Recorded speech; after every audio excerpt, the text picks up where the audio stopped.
buhay o kabiguan, ng ligaya o lungkot. Kaya marapat lamang na tanggapin si Jesus bilang tagapagligtas at Panginoon. At matapos yun ay panariwain ang katapatan at paglapit sa Kanya bawat araw o day by day. Ang day by day ay naglalayong umalalay sa pang-araw-araw na pamumuhay. Narito po si Kuya Ed Lapis sa mensaheng pinamagatang When a mother-in-law becomes an outlaw.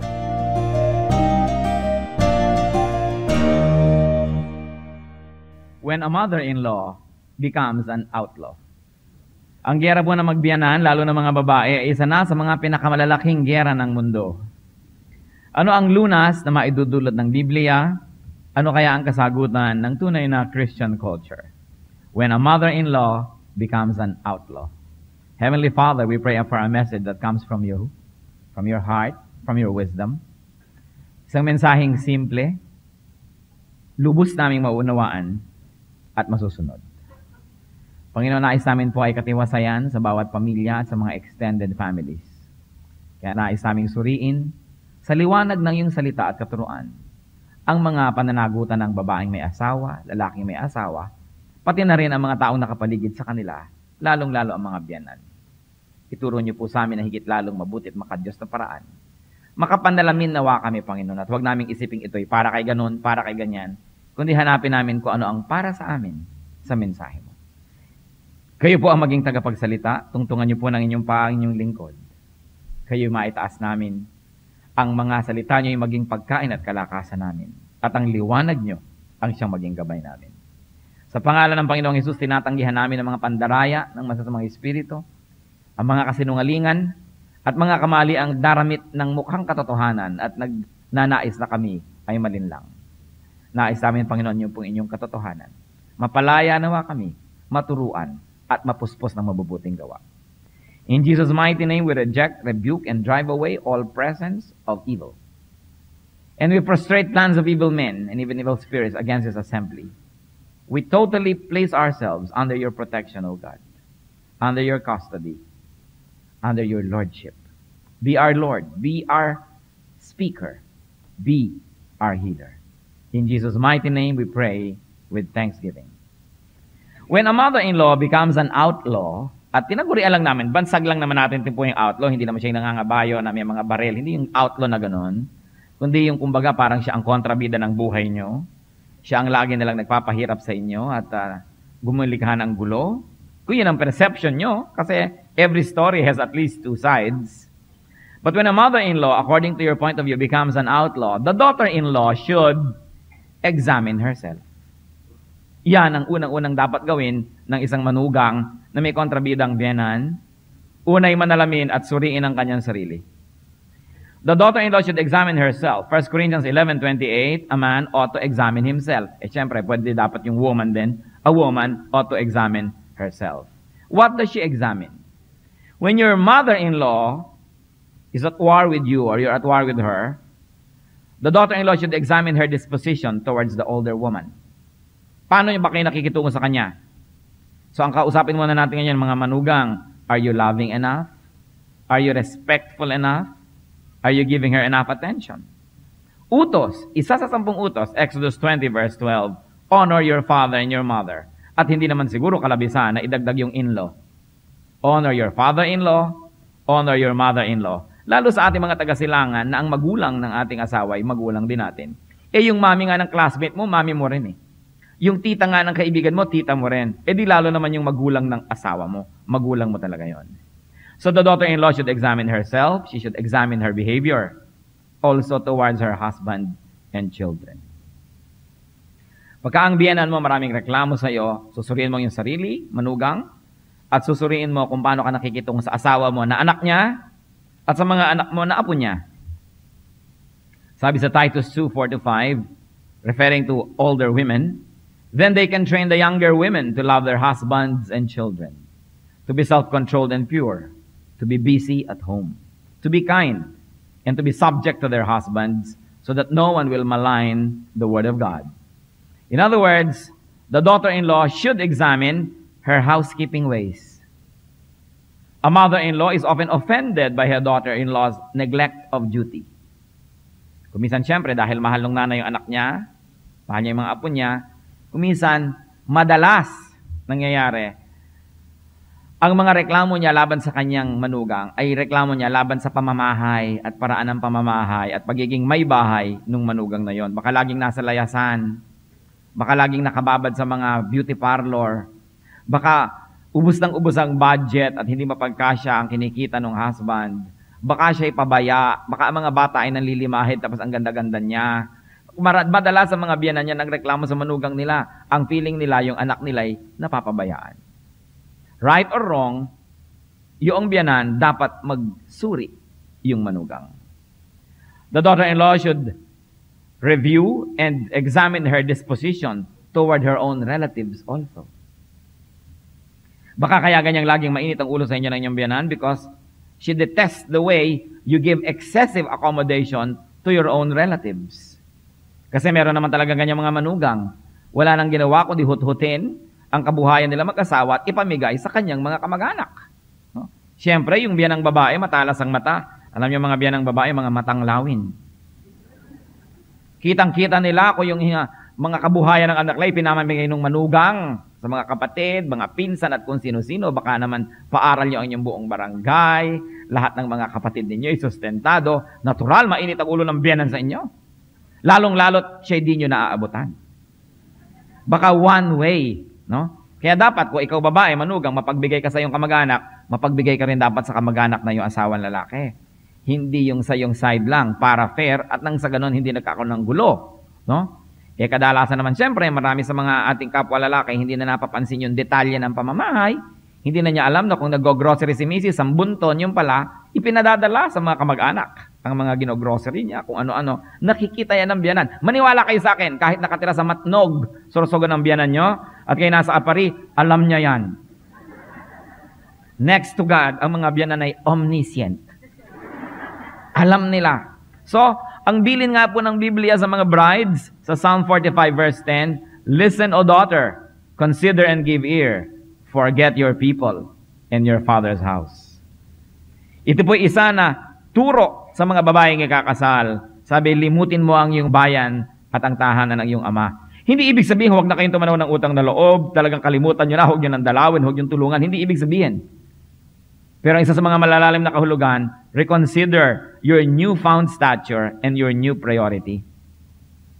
That you used to really be a part of your father's house, but now you are the other half in this other partnership that you must prioritize it. It doesn't mean that you are going to turn your back on your people and your father, no. But you say, when you really have to make very difficult choices, you must never forget that you are the partner of this man. Kaya huwag dapat nililimot ang mga babaeng kinasal na hindi sila ang kapartner ng nanay nila at tatay nila, ang kapartner nila yung asawa nila.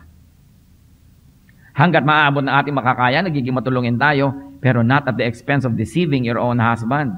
Not at the expense of cheating your own husband, just to be nice to your relatives. Kaya dapat malinaw kung sino na ang kapartner nyo, oras sa kayo may asawa. A daughter-in-law should also examine her behavior and her manners. It is important, therefore, to be very respectable, to be above suspicion, to be beyond reproach. Lalong-lalo sa atin pong phenomenon, ilan ba yan? Almost 8 million Filipinos abroad. Di ang dami-daming mga babaeng ang asawa, wala rito. Dapat lalo kayong maging mapagbantay ng inyong kagandahang asal. Siyempre, ang biyanan nyo, alam na alam kung umuwi kayong gabing-gabi na, nakataksi pa kayo, ang sagwa. No? Wala ang asawa ninyo, yung mga kabarkada pa kayong mga nanonood ng mga sine, kung ano-anong ginagawa nyo. Siyempre, mainit ang ulo ng biyanan nyo sa inyo, anong inaakala nyo. Kaya kailangan, lalong maingat ang isang babae kung kanyang asawa ay di niya kapiling. Kaya ang biyanan nyo, kung mainit ang ulo sa inyo, you should look at yourself and say, respetable ba ako? Baka naman nadudungisan ko na ang pangalan ng aking asawa at ng lahi niya, hindi man sa actual na ginagawa ko, pero sa suspetsa na lang ng mga tao ay nadungisan ko na. You know, a married woman must not only not do wrong, but she must also appear that she's not doing wrong. So sabihin iba, pagka kinokorek mo, wala naman akong ginagawang masama. Oo nga, pero mukha meron. Kaya dapat wala kang ginagawang masama at mukhang wala rin. Sapagkat pananagutan mo yan, hindi lang sa iyong sarili, hindi lang sa iyong asawa, sa angkan ng iyong asawa.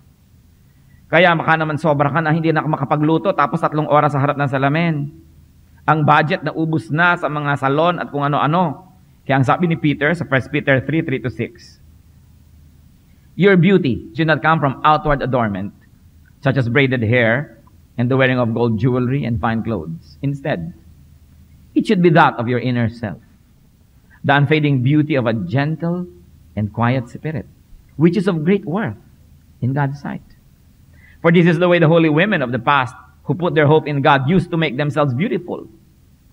They were submissive to their own husbands, like Sarah, who obeyed Abraham and called him her master. You are her daughters if you do what is right and do not give way to fear. So ano pong paalala dito? Don't get this verse wrong. Hindi sinasabing huwag kayong mag-alahas, huwag kayong magpaganda, huwag kayong magtirintas ng buhok. Ang sinasabi, kung ang kagandahan nyo lang ay alahas at pagpapaganda at tirintas ng buhok, ang babaw niyan. Tularan ninyo yung mga kababaihan noong una na ang tunay nilang mga hiyas ay ang kanilang malinis na puso, ang magandang kalooban, at ang kanilang pamumuhay na di kailanman pinagsususpetsahan, maging ng mga chismosa, sapagkat maayos ang pagdadala nila sa kanilang sarili. Natural lamang sa ina ng inyong asawa to be jealous for the dignity of her son. Kaya pagka nakainitan kayo ng inyong biyanan, tingnan nyo rin, baka sobra kayo makakembot, di ba? Baka sobrang mababa ang neckline, mataas ang hemline, meron pang may mga pikabu ang inyong mga damit. So, tapos wala ang inyong asawa punta kayo ng punta sa kung ano-anong mga ballroom dancing at DI ng DI ang mga kasama ninyo. Talagang ipakukulam kayo ng biyanan nyo kung hindi siya godly. Kung pwede lang kayo na mismo ang turukin niya ng mga karayo, may gagawin niya yon. Natural. Pagka ang biyanan nyo, maraming reklamo tungkol sa inyong sarili, huwag nyo muna siyang sabihin bruhitic, huwag nyo muna sabihin siya demonic, manalamin muna kayo at sabihin nyo, ano bang problema ko talaga? Bakit ako nakakainitan ng matandang ito? Kailangang mag-isip-isip. And what else do you do, daughter-in-law? You not only examine yourself, but you reach out to the older woman. Kayo na ang maunang bumati, maunang ngumiti, magmano kayo, humalik kayo, magpadala kayo ng escabeche, kamatsile o tiniguelas. Dapat kayo mauna. Dapat naman, mas bata kayo eh. Anong gusto nyo? Kayo pasuyuin?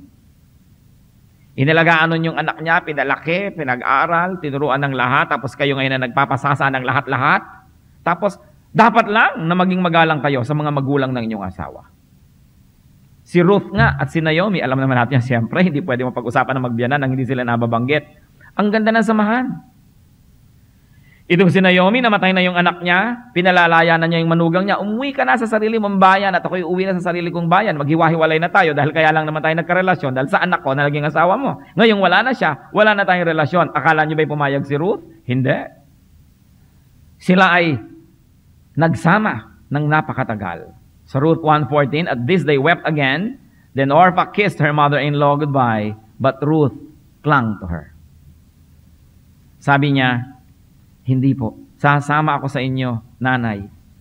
Ang bayan niyo ay magiging bayan ko, ang mga kamag-anak niyo ay magiging kamag-anak ko, at ang Diyos niyo ay magiging Diyos ko. Kung saan kayo pupunta ay susunod ako, at kung sa'yo malibing ay doon din ako magpapalibing. Yan ang sabi ng manugang. Hindi tulad ng ibang manugang dyan, buhay na buhay ang biyanan, gustong ilibing. Itong si Ruth, gusto niyang sumunod sa kanyang biyanan, kahit saan na lamang. At siya ay naging masunurin, kaya siya ay napagpala ng Diyos.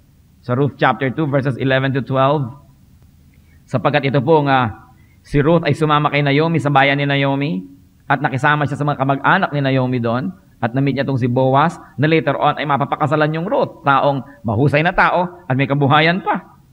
Boaz replied, I have been told all about what you have done for your mother-in-law, since the death of your husband. How you left your father and mother and your homeland, and came to live with a people you did not know before. May the Lord repay you for what you have done. May you be richly rewarded by the Lord, the God of Israel, under whose wings you have come to take refuge. Yan ang sinabi. Pinag-usapan ng buong bayan ang kabutihan niya bilang isang manugang. So, review niyo po, reach out to your mother-in-law. Give her gifts. Alam niyo yung mga matatanda, siyempre, konsuelo na nila, naabutan niyo man lang kahit pulburon, barkilyos, patupat, inuyat, otap. Ang dami-daming madadala sa biyanan nyo. Para hindi nyo siya dalhan, sinasadya nyo na yan. Kasi ang dami-dami nyo pwedeng dalhin. And then ask for her advice.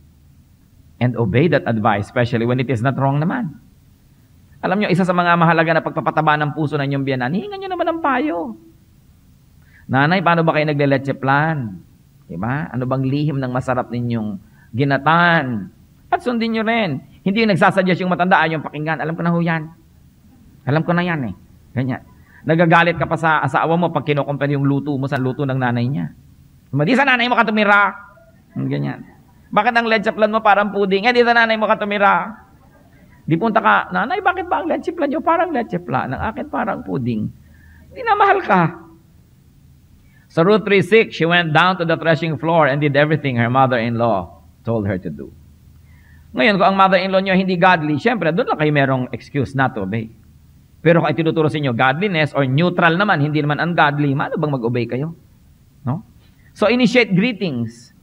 Pag nagkita kayo sa mga lamay, mga patay, mga kasalan, kayo nang maunang lumapit, hindi yung magpapanggap pa kayo, hindi nyo nakikita yung biyanan nyo. O kaya, ay, dumating na siya, alis na ako. You initiate interaction. And do not compete with the older woman for anything, especially for your husband's affection. Walang matinong manugang na nakikipagkompetensya sa kanyang biyanan dahil in the first place, magkaiba naman kayo eh. Bagamat kayo ang dalawang babaeng pinakamalapit sa buhay ng inyong asawa, at sana nga'y kayo lang talagang dalawa. No? No? Dapat naman kayong matutong iba naman yung nanay niya, iba kayo. Bakit nagko-compete? And do not make war with your mother-in-law. And remember this, Christian women, do not carry on a cold war with your mother-in-law. Kung nagkatampuhan na kayo na unang sumuko, at masagawa naman yung matanda pang susuko sa inyo. Umuna na kayo, walang mawawala sa inyo. Kung kayong susuko, natuwa pa sa inyo yung asawa.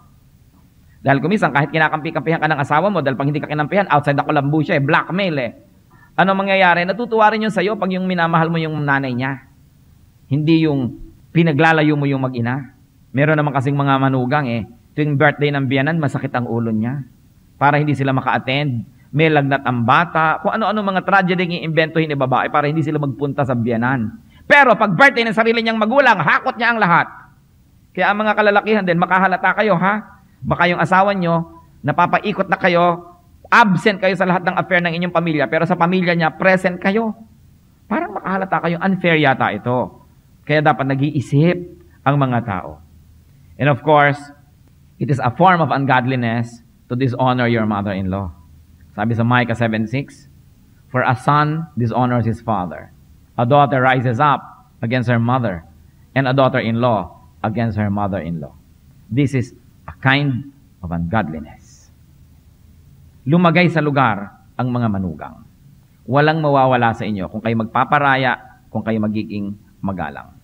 So that's what the daughter-in-law does when a mother-in-law becomes an outlaw. Then what does the son or the husband does? The husband of the daughter-in-law, ha? Anong gagawin ng lalaki? Hindi magkasundo ang nanay mo at asawa mong babae. Bakit po natin pinag-uusapan to? Hindi man kayo to, member kayo ng pamilyang nangyayari ito, o may mga kilala kayong dapat i-counsel, dapat nating iniisip ang mga bagay na ito. At lalong-lalo na kung kayo mismo yung sangkot. The son should not take sides. And remember this, you and your wife are one. Kumisan extreme naman yung mga lalaki, kamping-kampi sa asawa na humaling na ng gusto, halos isinumpa na yung magulang. Meron namang kamping-kampi sa magulang, parang walang asawa, sobrang mama's boy. Nag-asawa pa raw. Hindi naman niya papanindigan na may asawa siya at kabiyak sa buhay. You remember, man, that you and your wife are one. So sa mga may asawang lalaking mga nag-asawa na, hindi kayo ang kapartner ng nanay nyo, ang kapartner niya, ang tatay nyo. Ang kapartner nyo, yung asawa nyo. Huwag nyo yun kahit kailang lilimutin at hindi dapat nalilito tungkol doon.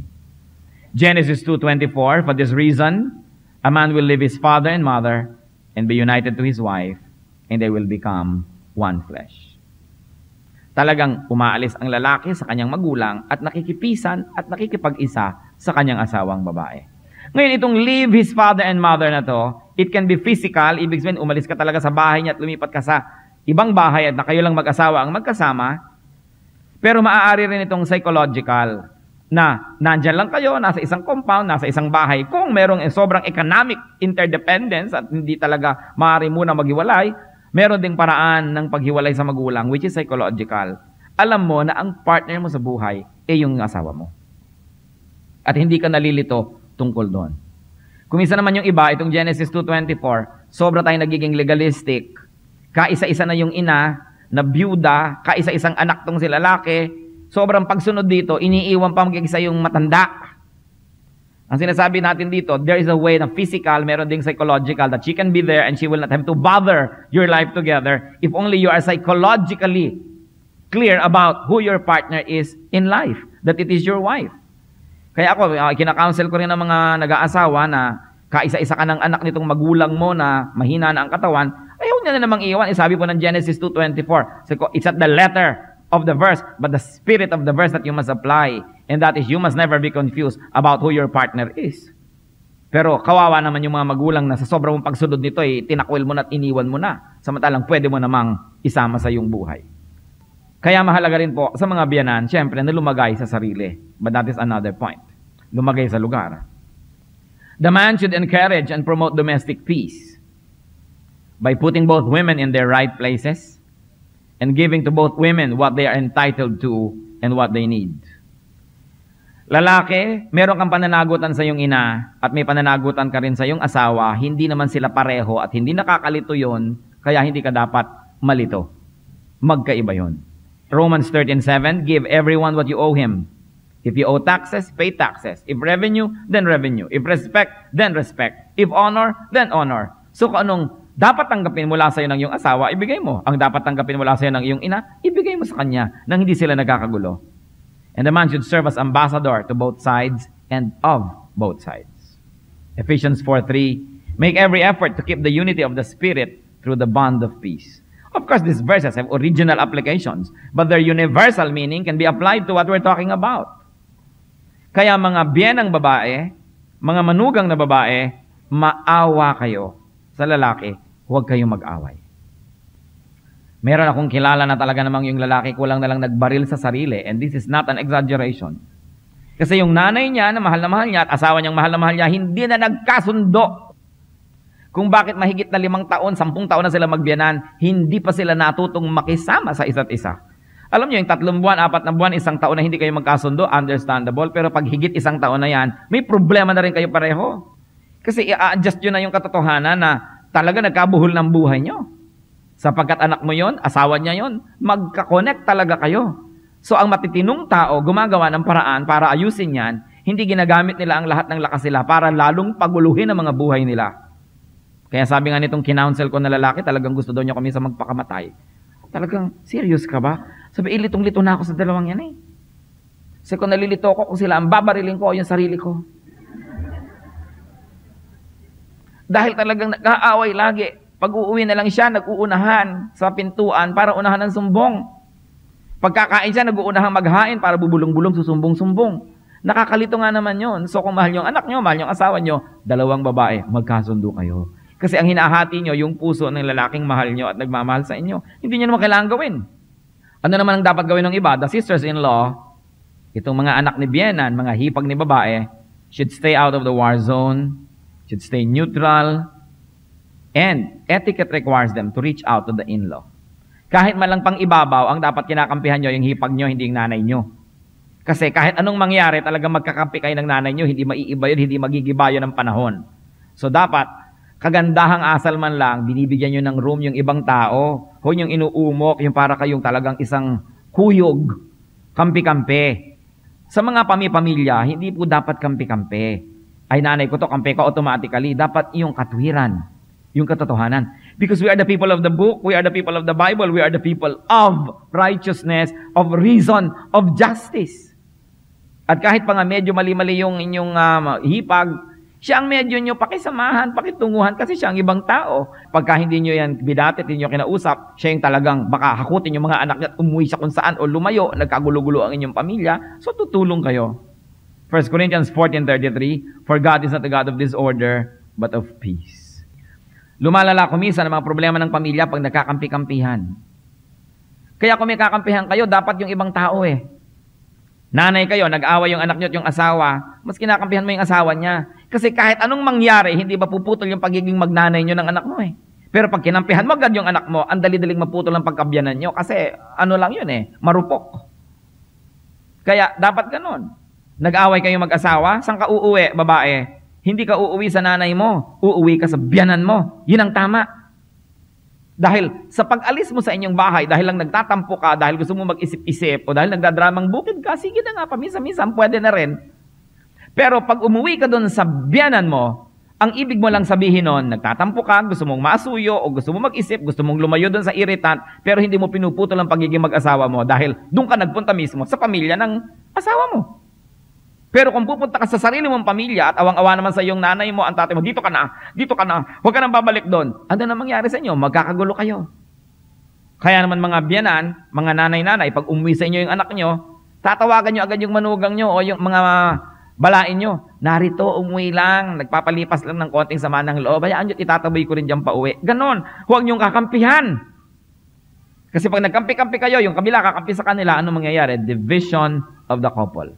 In other words, lahat dapat naman kamag-anak, mga pinsan, mga kapatid, ang inyong goal, magkabalikan sila. Napakahalaga na iniisip natin. Ano naman ang mga gagawin dapat ng mga apo, itong mga anak-anak ng mga manugang? The grandchildren should broker peace.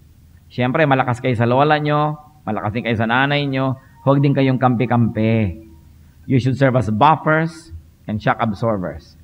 At kung nyo sabing, bata lang ako, kung marunong na kayong humingi ng allowance, di na kayo bata. Kung marunong na kayong humingi ng pang-load ng telepono, may edad na kayo. Dapat sumasangkot na rin kayo sa paglutas ng mga problema. Tulad ni Timothy, anong bilin sa kanya ni Paul? Hindi kung mabata ka, hindi ka nakikibo. Dapat maging kang source ng teaching, ng inspiration.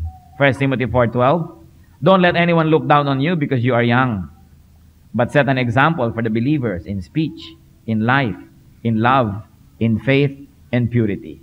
So may pananagutan din, pati ang mga bata na ayusin ang pamilya. And needless to say, the father-in-law should control his wife. Kung ang inyo pong asawa, inaaway yung kanyang manugang, kayo na mismong asawang lalaki ang medyo kumontrol-control sa inyong asawa. Maglagay ng sense at ng boundary sa mga pwede niyang gawin bilang isang biyanan din. And definitely all of us, the church, should promote peace. By teaching, by encouraging positive interaction, and by brokering peace. Kuminsan, hindi na natin masyadong napapansin ang mga bagay nito from the pulpit. But it is one of the major irritants in every home. In every clan, mga biyenan at manugang na di na natuto. Tatandaan nyo ito, kung may problema ang inyong manugang, tapos 5 years na hindi nyo pa nasasolve, may problema na rin kayo noon. Dahil sa wisdom ninyo at edad, hindi nyo pa ba nalaro yung inyong manugang? At kung kayo naman yung manugang, kayo hindi magkasundo ng biyanan nyo ang tagal-tagal na, may problema na rin kayo. Huwag nyo sabihin, kasi ang biyanan ko, laging siyang may problema eh. It always takes two to make it happen. Meron pa nga akong kilala, isang manugang, nagpapadala ng bagong luto niyang ulam sa kanyang biyanan. Ipinasasoli ng biyanan. Sabi ng biyanan, marunong din ako magluto. Laban kayo sa ganong klaseng mentalidad. Hindi siya na nagsawa, padala ng padala, nung lumaon tinanggap na rin. And it's more than 7 years. Bago nag-umpisang tumanggap yung matanda. At kung di pa nagkasakit at nalugmok, hindi pa bababa ang loob, huwag niyo namang ipanalangin malugmok ang biyanan nyo. Ipanalangin natin na kahit siya in health and in happiness, ay magkaroon ng space in your heart. Walang masyadong problema yung magbiyan ng lalaki eh. Bakit nga ba? Ano nga ba ang dahilan? Bakit yung magbiyan ng babae ang lagi nakaka-imbento ng gulo?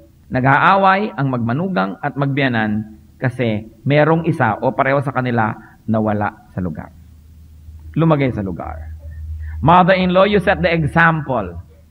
Kasi kayo yung may edad. Set the pace. Be the model. Tularan si Naomi. Sobrang kaibig-ibig na biyanan siya. Sa Ruth 1:16-17, Ruth replied, nung itinataboy na siya ni Naomi dahil namatay na yung asawa. Don't urge me to leave you or to turn back from you. Where you go, I will go. And where you stay, I will stay. Your people will be my people, and your God, my God. Where you die, I will die, and there I will be buried. May the Lord deal with me, be it so severely, if anything but death separates you and me. You would think na ang kausap ni Ruth, boyfriend niya. Ang kausap niya, biyanan niya na babae. Sabi niya, susunod ako sa inyo. At ang napakahalaga dito, napansin ko mga kapatid, sabi niya, your God will be my God. Kung biyenan kayo, born again, Bible, tas hindi naman makita ng manugang ninyo yung espiritualidad, yung kalinisan ng loob, yung pagiging matuwid, sasabihin ako, kung ganyan lang din lang born again, ayoko na sumali. Ganon ang sasabihin. Pero anong ipinakita ni Naomi kay Ruth? Isang napakaganda at halimbawa. Kaya ang sabi ni Ruth, your God will be my God. Sama ako dyan. Willing na willing. Kasi kitang-kita ko kung anong naging bunga sa buhay nyo ng inyong pananampalataya. So mga biyenan, be a lovable mother-in-law. It's only a matter of decision. You can decide if you're going to be difficult or easy. You can decide if you're going to be nice or not nice. It's a matter of decision. Magpasya na lang tayo to be lovable. And mothers, set your son free. Palayain niyo siya. Genesis 2:24. For this reason, a man will leave his father and mother and be united to his, not to his mother, not to his father, to his wife. And they will become one flesh. So yung mga ina, payagan ninyo, palayain ang mga anak niyong lalaki to be one with his wife. This is one of the greatest gifts that you could give. Tatandaan nyo, nung isinilang ang bata, nalagot ang pusod. Nalagot ang koneksyon. At pagsimula nung pagkalagot na yon, ang duty na ng magulang, sanayin, hubugin ang anak na humiwalay. Hindi humiwalay ang puso, hindi humiwalay ang katawan, kundi maging isang individual na hindi laging nakaasa, hindi laging nakasandal, sapagkat siya ngayon makikiisa sa kanya magiging asawa. Sapagkat ang nanay, ang partner niya, yung asawa niya, therefore yung anak niya, dapat din niyang payagan na maging partner nung magiging asawa. Lumagay sa lugar. Allow your daughter-in-law to be the queen in your son's life. Pwede niyo bang internalize yun, mga nanay?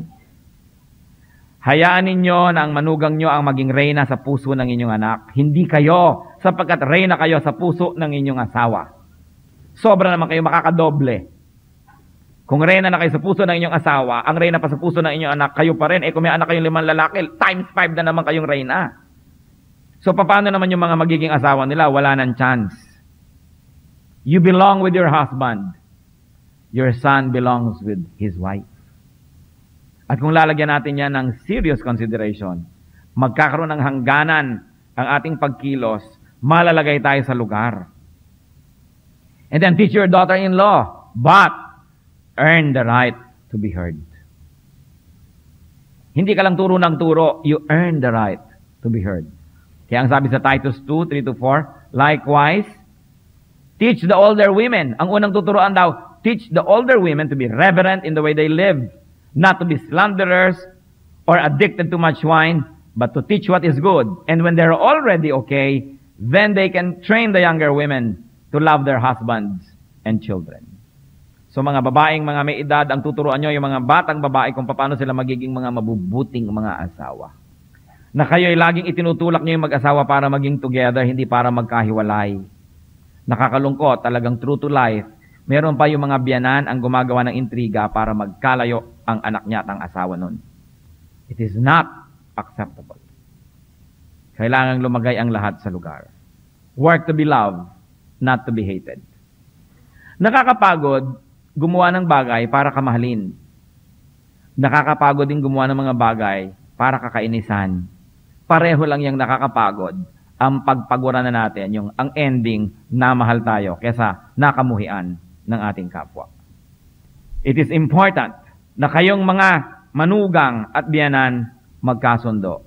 Because according to statistics, the two of you will outlive the menfolk in your family. Kita nyo kadalasan ng mga babae byuda, kadalasan nauuna ang lalaking gumraduate.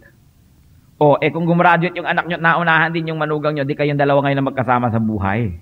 Hindi ba maganda na sa simula pa lang, maganda na ang inyong relasyon? Whether or not, mauna yung anak nyo o siya, magandang relasyon nyo, payapangin yung buhay. And remember this, mothers, one of the best way to love your son is to love your daughter-in-law. Sapagkat ang anuman na negative feeling mo towards your daughter-in-law, ang magpapasan ay ang iyong anak na lalaki. Ano man ang iyong mga hidwaan ng iyong manugang, ang magpapasan ay ang iyong anak. Kaya kailangan iwasan ng ganyang mga bagay. At sabihin din natin sa mga babaeng, mga nakababata, one of the best ways to love your husband is to love your mother-in-law. Mahal niyo yung asawa niyo, mahalin niyo yung nanay niya. Mahalin niyo ang inyong biyanan. Mahirap gawin kung minsan, pero mahirap din namang hindi mahalin. Mahirap makipagkasundo, mahirap din makipagkagalit. Mahirap bumate, mahirap din namang magpanggap na di nyo nakikita. Kaya hirap din lang at hirap, gawin na ako ano yung mas makadiyos. Mothers, give your sons the peace. Give the world a peace. Mauna kayo sa pag-aayos ng mga samahan. Meron po ako mga kilalang magbiyanan na talaga namang daig pa ang tunay na mag-ina, very sweet. Nakakatuwa silang tingnan. Sobra talaga silang magmahalan. Pero 1 in 100 lang sila. Yung 99, siguro may mga 10 doon o 50 na neutral, okay lang. Pero mga 80%, daing at daing ang magkabilang panig sa kanilang bayanan, sa kanilang manugang. Yung asawa nyo, di nyo naman itatapon. Asawa nyo na yun forever. Gaya ganun din ang biyanan nyo, di nyo naman itatapon. Yung anak nyo, di nyo naman itatapon. Kaya ang manugang nyo, hindi nyo rin itatapon. Yun lang ang dibdibin ng mga magbiyanan. Gagawa na sila ng paraan na magkasundo, na magkaayos. Maiksi ang buhay. Bakit ninyo uubusin ang maiksing buhay na may mga iringan, mga galitan, tampuhan? Magkikita rin kayo sa lahat ng mga lamayan, mga patay, kasalan, reunion. Bakit kailangan pa pag nakikita kayo, hindi ka masaya o nai-irritate, samantalang pwede naman maging masaya ka? It's a matter of decision. Do you know that love is a matter of decision? So, ang biyanan ko, unlovable. Aba, itinuro sa Bible, love your enemies. Kaya kahit pa mag-enemy kayo, wala ka ring excuse. You have to love your enemy. You have to love your neighbor. Kahit neighbor mo lang ang biyanan mo, inuutos pa rin, love your neighbor without any excuse. Magpasalamat tayo kung ang buhay niyo po'y payapa. Kung wala kayong ganitong gulo. Pero baka may mga tao sa paligid niyo, ganitong sitwasyon. Paano kayo ngayon magiging blessing sa kanila? Kaya natin ito pinag-aaralan. So at least you can correctly pray for them and with them, and that you can wisely counsel them para ayusin ang buhay nila. Ngayon, lalong-lalo nang mahalaga ang message na to kung kayo mismo yung sangkot. Asawa nyo at nanay nyo hindi magkasundo. Lola nyo, nanay nyo hindi magkasundo.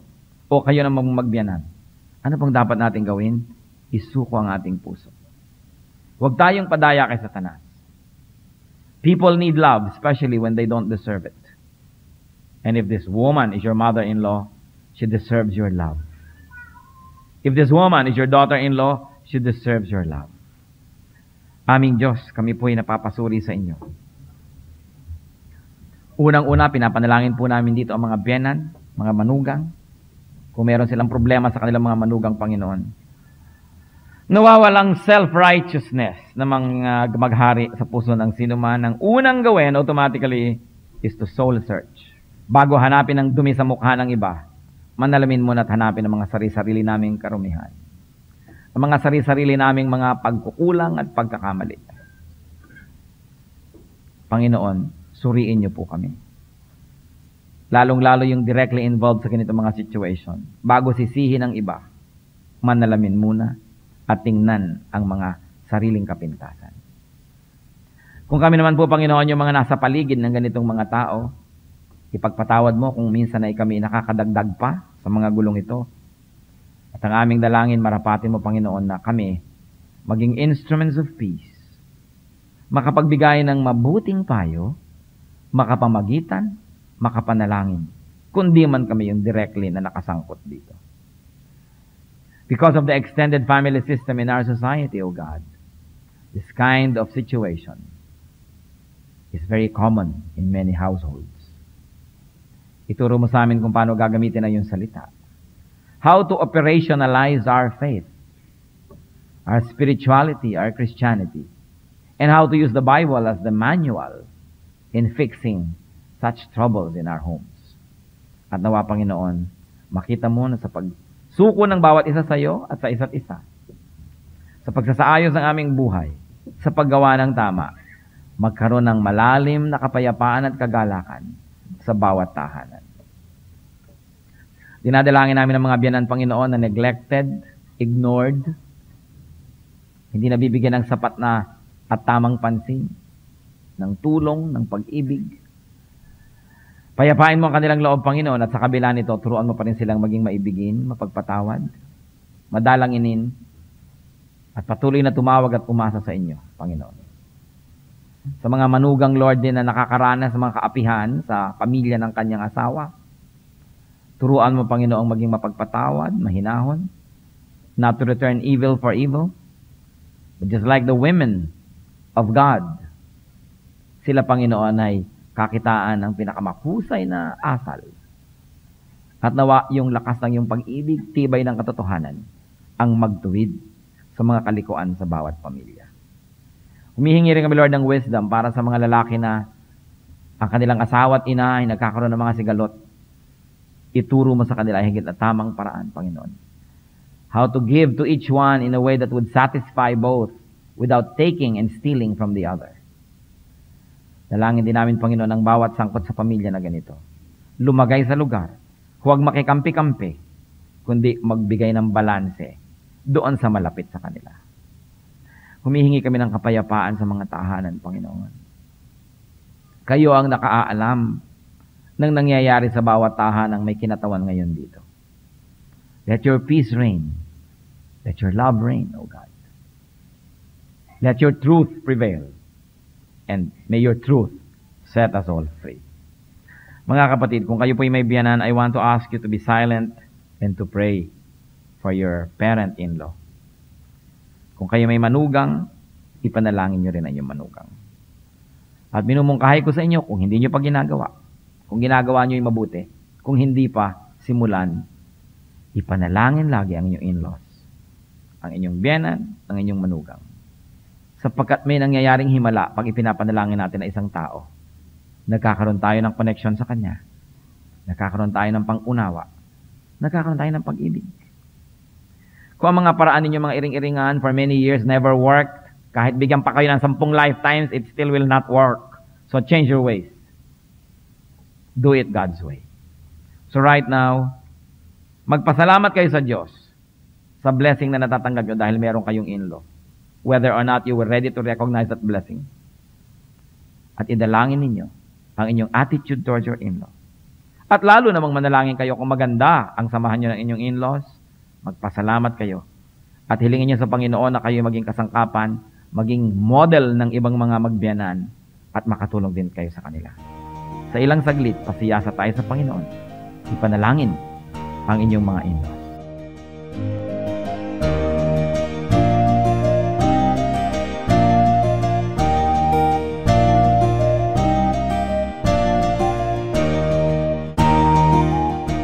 Ang katatapos pong mensahe ni Kuya Ed Lapiz ay pinamagatang When a mother-in-law becomes an outlaw.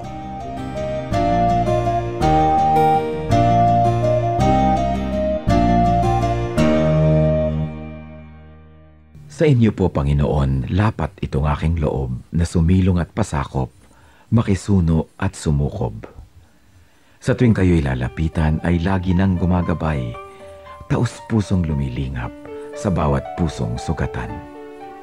Kabutihan niyong matapat, bukas palad kung magbigay, kahit ang tulad kong abay, walang patagong anuman.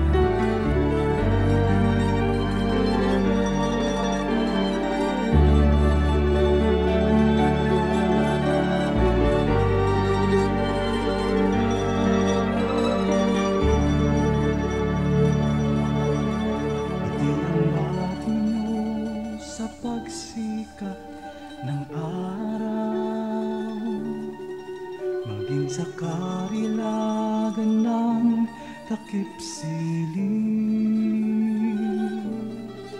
at sa kandili nyo ako'y hindi maliligaw. Ratnan man ang unos sa lalim ng dilim. Kung sisikapin kong bilangin ang mga bituin, isa-isahin ko man bato sa buhangin. Walang makahihigit sa lawak ng iyong pagtingin, sa kalinga niyo pagmamahal sa akin. Alleluia, Alleluia.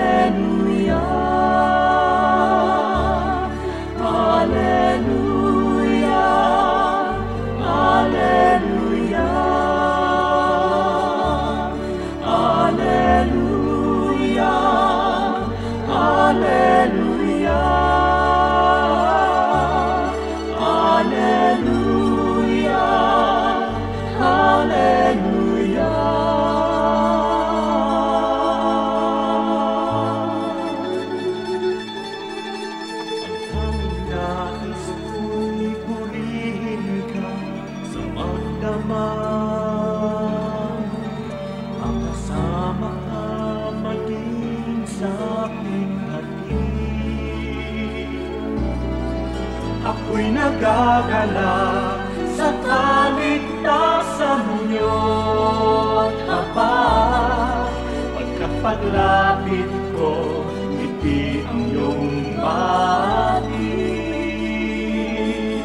Hallelujah, Hallelujah, Hallelujah, Hallelujah, Hallelujah, Hallelujah,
Jesus na siyang buhay, noon ng Diyos sa puso ay isang katang isip lamang.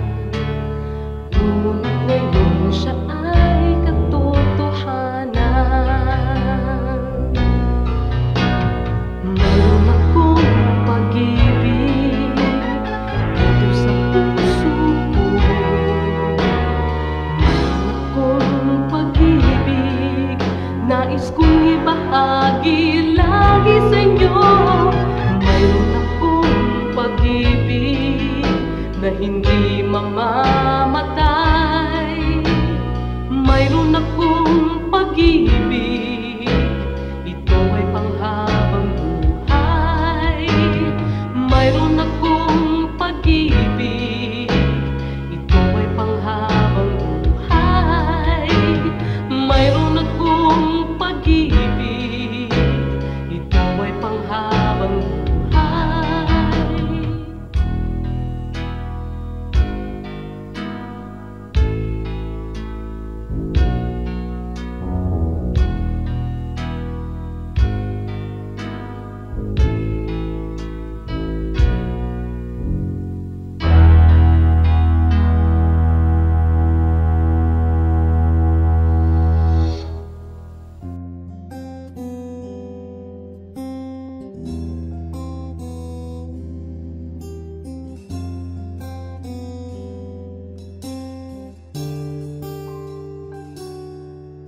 Mula sa sinapupunan, ako'y iyong kilala. Wala na nang iba, sa inyo'y hihigit pa. Panginoon, tapat dakila ka. Kayo lang ang pupurihin at siyang tatanghalin, pagkat kay buti-buti niyo sa akin. Ang pag-ibig na sadyang kay ganda, mga pangako niyo'y gabay sa aking daan. Walang makapapantay sa anak ninyong alay. Ang pag-ibig niyo'y sapat kailan pa man.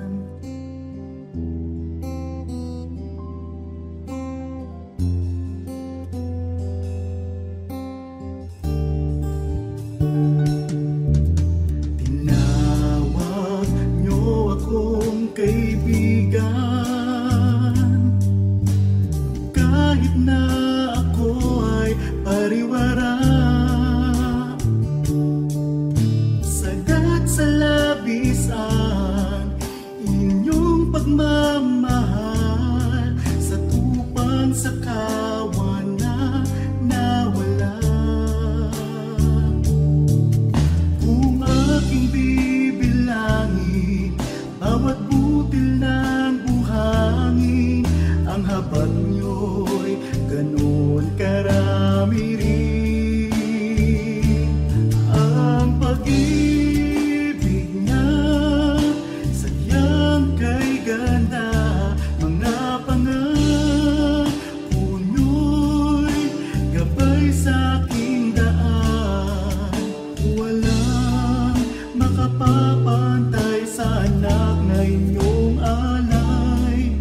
Ang pag-ibig niyo'y sapat kailan pa man. Paano ba masusukataas lalim layo't lawak ng pag-ibig niyong sadyang walang hanggan, walang hanggan.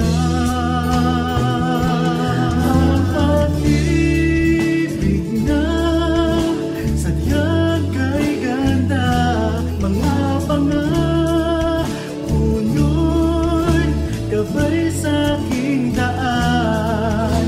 Walang makapapantay sa anak kanyang alay. Ang pag-ibig niyo'y sapat kailan pa man. Ang pag-ibig niyo'y sapat kailan pa man. Ang pag-ibig niyo'y sapat kailanman.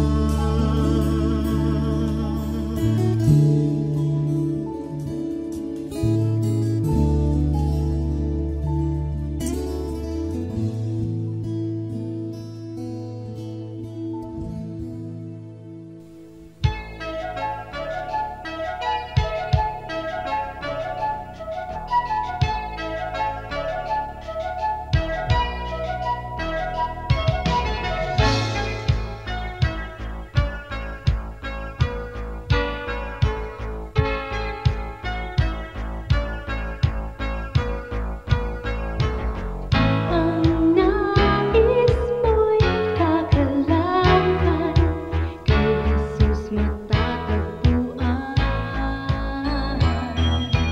Kagalakang di magmamaliw, ngayon at magpakailanman. Kahit sa kabila man ang iyong pagdurusa, kung siya ang kasama ay kayang magsaya.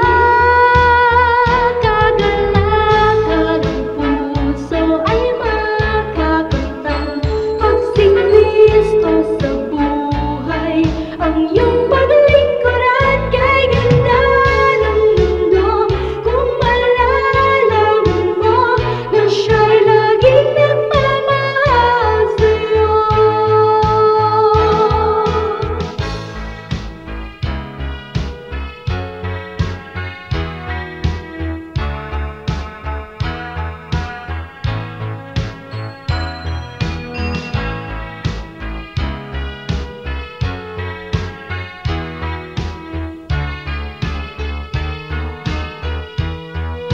Kahit sa kabila man ang iyong pagdurusa, kung siya ang kasama ay kayang magsaya. Kagalakan ng puso ay makakamtan, pag si Kristo sa buhay ang iyong paglingkuran. Kay ganda ng mundo kung malalaman mo na siya'y laging naghihintay sa'yo. Kay ganda ng mundo kung malalaman mo na siya'y laging nagmamahal sa'yo.